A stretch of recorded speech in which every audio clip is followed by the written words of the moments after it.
Welcome home, family and fellow citizens of the African Order. I'm here with another video, and the topic of this discussion is Unholy Nuptials. You know, this marriage between blacks and whites, as of right now, 500 years in, it's just not working. Not only have these people not lived up to their promises, they never had them or had intentions to do so from the beginning. When you look at how everything has transpired through the times, we've been always placed on the back burner. All the little side chicks in the world get the attention, get the love that we have never gotten or will get. And not only have these people not lived up to their promise, they go out of their way to prevent us from creating alternatives. It's one thing to be with a person and you choose to honor, love, cherish through sickness and health, and you do that by choice. And then you live with the consequences. We have chosen to love, honor, cherish, to death do us part, without the whining and dining. We have not been courted. We have not been sweet talked. No flowers and candy. There's nothing that's been beneficial to us since this union. And not only do we not get the promises of this matrimony, but like I said, they destroy alternatives that we have created for ourselves. When you look at all the black communities that blacks have had throughout history, as opposed to proving your worth, stepping up to the plate, and showing that you're the better system, you're the better person, competing with these communities that blacks have built, you seek to destroy them. Can you imagine only knowing what a hamburger tastes like from McDonald's because McDonald's has ran off all the competition? Only knowing what a cup of coffee tastes like only from Starbucks because they run off the competition. Whatever standard of life that blacks have is based solely on what whites can provide us. And they destroy everything else. And they do this without even realizing the ramifications of their actions. Let's say they had not done what they did, and these black communities was allowed to thrive and prosper. Inside of these communities are smaller examples of the economic and social conditions that people live throughout this country. So when you look back over the time and then you come to the day and you have a pandemic sweeping across America, you could have had alternatives to attacking this common enemy all throughout the country by going to these black communities, aligning yourself with them to help fight this COVID-19. You could have used examples, because see, the thing is, inside of these black communities, there was no riots, there was no protest, there was nobody marching, nobody begging for respect and treatment. These people were living lives. They were living the so-called American dream. But because whites never intended for you to live the life that they promised anyway, they're going to tear down your example of it. Something that you could have passed on to your children and your children's children. They destroyed it. And like I say, inside of each of these communities was examples of economic philosophy they could have followed, political philosophies they could have followed, health. They could have competed against all of those. Even immigration, what this country is founded on. They can't even get that right. Look at the Haitians that come to this country. Whites go old school.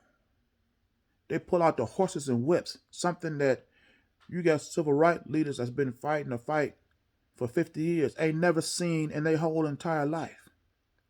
But when Haitians started coming to this country by the thousands, running from a earthquake-ravaged community, they bust out the horses and whips. Had we had black communities throughout this country, we could have absorbed these people into our community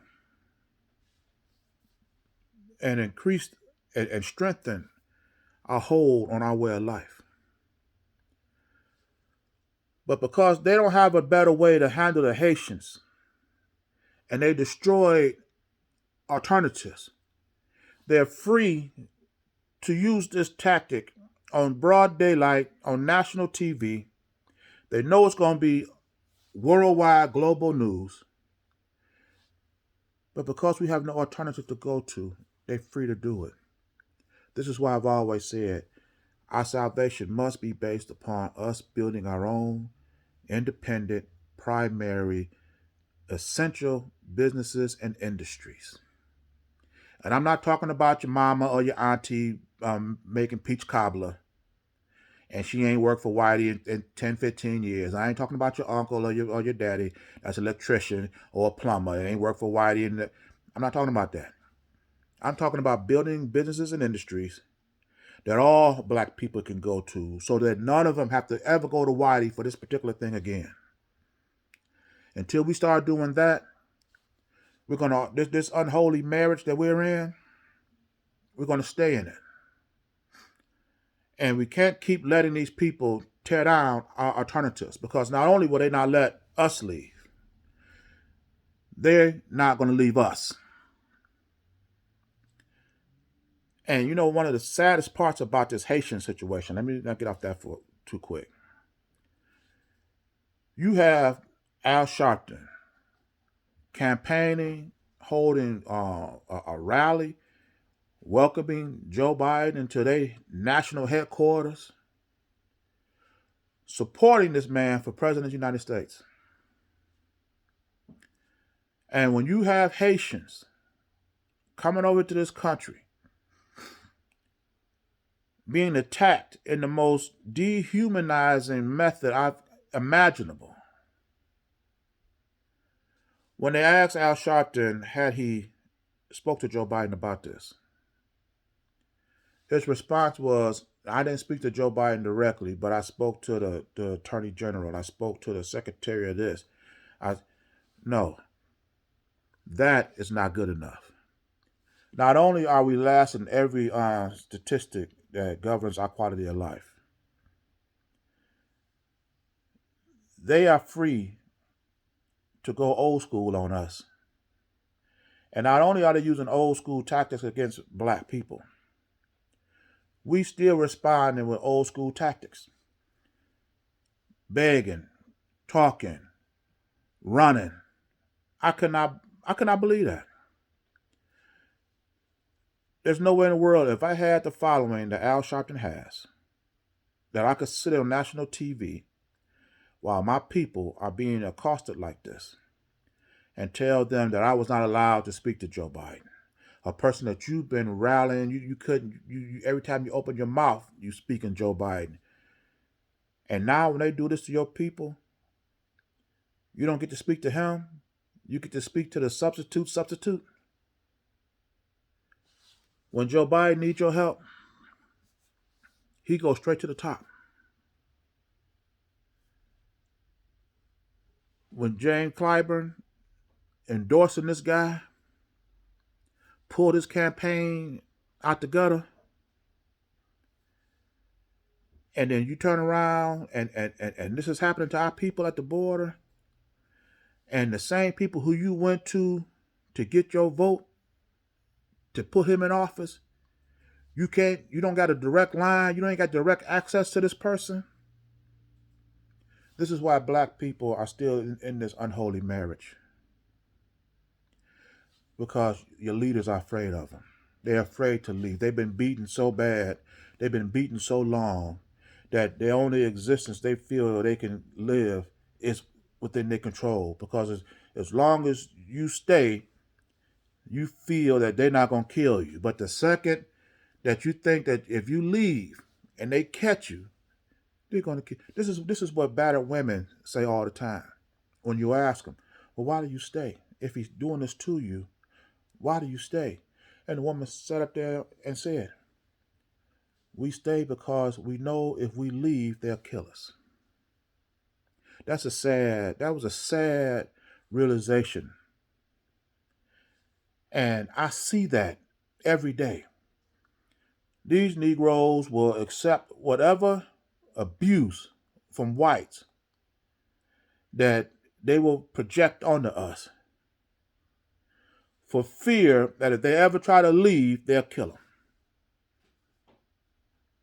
And the reason why these women stay in these positions, the reason why black people stay in these positions is because these women don't have no organization to protect them, and these Negroes ain't got no leader that'll lead them. Al Sharpton ain't leading our people because he's following white. He following Joe Biden. He following any white person that he can. He's not leading nobody nowhere. This is why our economic, political, social condition have remained the same for 400 years. And it ain't going to change until we change. But before I end this video, let me say this. In order for us to divorce ourselves from this situation, to protect ourselves, we have to change our mentality. We got to face the fear that you have by building our own essential businesses and industries, aligning ourselves with people of strength. And in this time, because I'm so sick and tired of Negroes telling you to read a book or to study this, or do you know this guy? Do you know this history? I'm tired of hearing all that. What are we going to do with all this information? One more person learning this historic evidence ain't going to change our situation. If 10,000 more black people learned this historic information that you keep touting, bought this book that you keep touting, what is it going to do to us if we don't do anything about it?